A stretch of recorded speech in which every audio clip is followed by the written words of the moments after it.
tout le monde. Merci d'être à l'écoute de cette capsule. Merci à Simon Trottier, toute l'équipe du IMAG aussi qui rendent possible cette diffusion-là. On a Jean-Pierre Dussault, coach, formateur, accompagnateur pour le Club d'investisseurs immobiliers dans la région de Québec. Écoutez, aujourd'hui, on vous parle d'un mythe vastement répandu en immobilier, qui est la fameuse question « Toi, tu as combien de portes? » C'est une erreur de poser cette question-là. Pourquoi? Parce que ça nous donne aucune idée de la valeur de la porte, de la gestion, de l'endroit. Bref, ça laisse tellement d'inconnus derrière.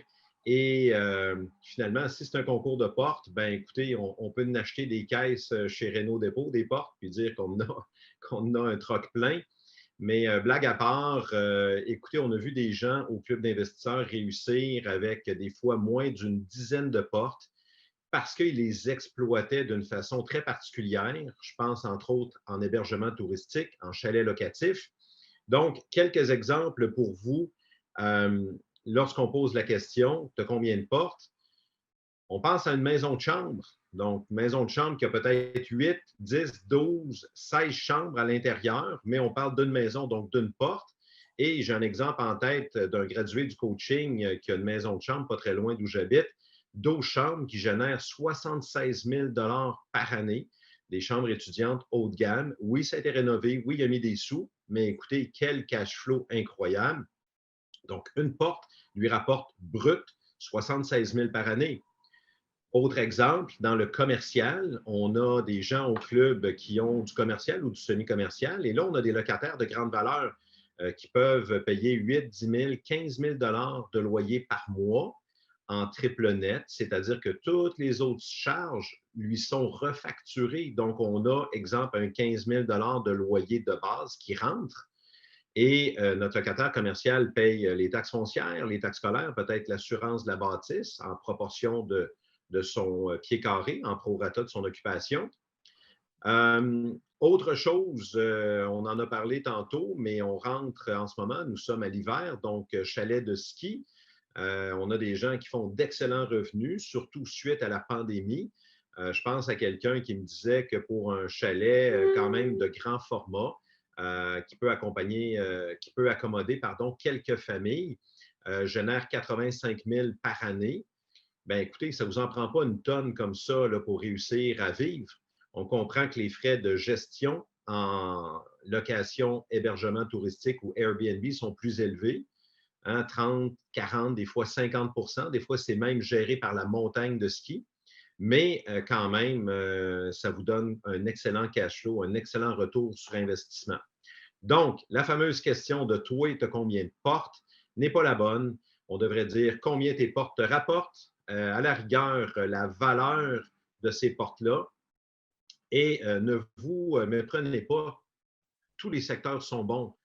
Il s'agit de bien les connaître, de bien gérer ces immeubles, ces portes, d'aller chercher le maximum de revenus, mais assurément que d'estimer son succès à un nombre cumulatif de portes, ce n'est pas la bonne question.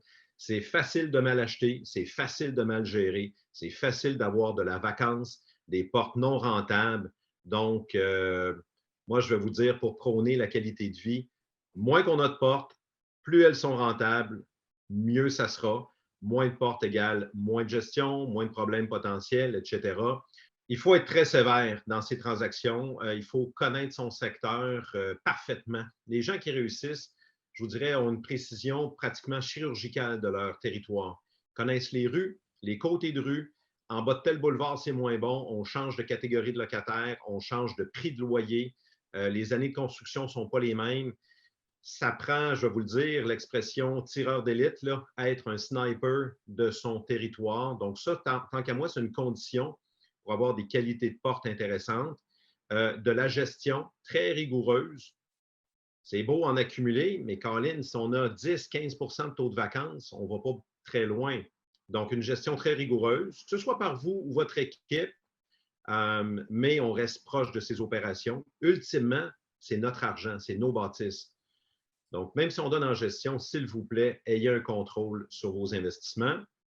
Profit à l'achat, ça va un peu en étant sévère avec nos investissements. Profit à l'achat, bien important. Je sais que ce n'est pas facile, je sais qu'ils sont durs à trouver.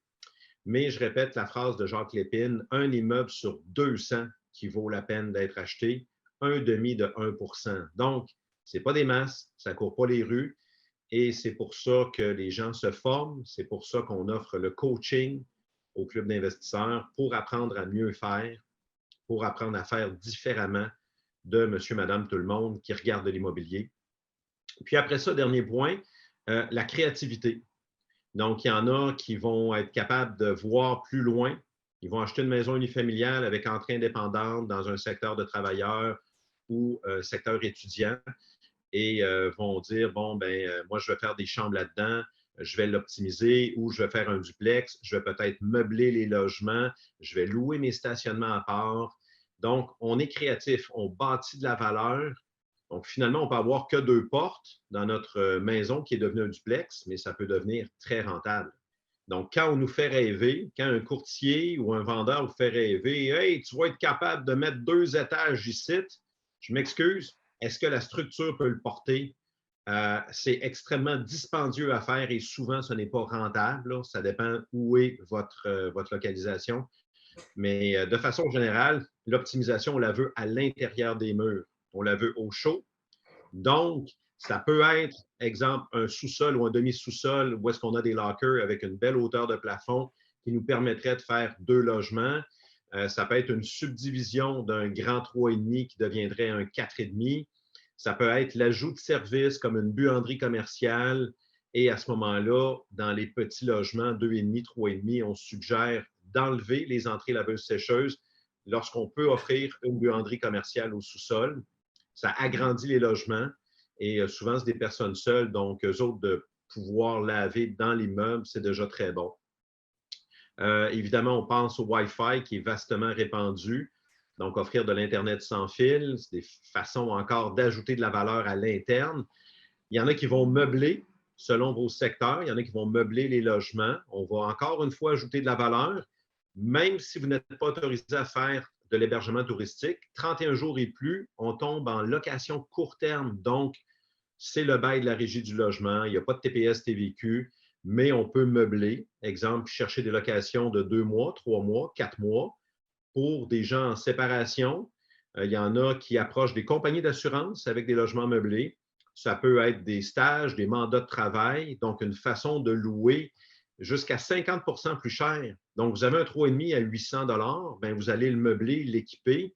Il pourrait se louer dans les 1200 par mois. Donc, ça, c'est des belles façons de bâtir de la valeur dans de l'existant. L'air climatisé aussi, depuis quelques années, on entend beaucoup parler, installer des thermopompes ou des airs climatisés portatifs et vendre ce service-là. Donc, toutes des façons d'aller chercher des sous de plus. Des lockers, on en parlait. Si vous avez des lockers, pourquoi les donner avec les baux de location alors que vous pourriez les louer 10, 15, 20 par mois? Vous les avez payés lorsque vous avez acheté l'immeuble. On pense au stationnement, même chose, nos fameux stationnements. Il y en a qui disent, ouais, mais moi, je suis en région, il y a plein de terrains. C'est pas grave, ne serait-ce que 10 15 par mois, votre parking, ça va payer vos frais de déneigement. Et en centre urbain, ça se loue. Moi, je suis dans le Vieux-Québec, les stationnements privés, c'est 200 par mois. Là. Donc, on est là-dedans entre une grande marge, mais vous avez payé votre terrain, vous payez des taxes dessus, vous l'entretenez. Donc, pourquoi ne pas le facturer également à part? Moi, je vous dirais, cessez de vous comparer. Malheureusement, c'est le côté sombre des réseaux sociaux. C'est la grenouille et le bœuf. On se gonfle, on se gonfle, on se gonfle, sans aucun égard, souvent, à notre ligne du bas, à notre ligne finale, à notre rentabilité, à notre qualité de vie, à notre style, à notre personnalité. Ce qui est bon pour un n'est pas nécessairement bon pour l'autre. On est tous différents et il y a 10 000 façons de faire de l'immobilier. Donc, ma conclusion, chacun son style et j'aime bien la théorie des petits pas, des gens qui grossissent progressivement, qui font leur classe, qui sont très solides. Et je rends hommage à Ray Vincent qui nous dit « Mettez-vous jamais dans une position vulnérable ». Donc, on a vu des croissances trop rapides, tant qu'à moi, et fragiles, et des gens qui devenaient très vulnérables pour plein de raisons. Donc, chacun son style et on vous souhaite beaucoup de succès et on est là pour vous accompagner au Club d'investisseurs.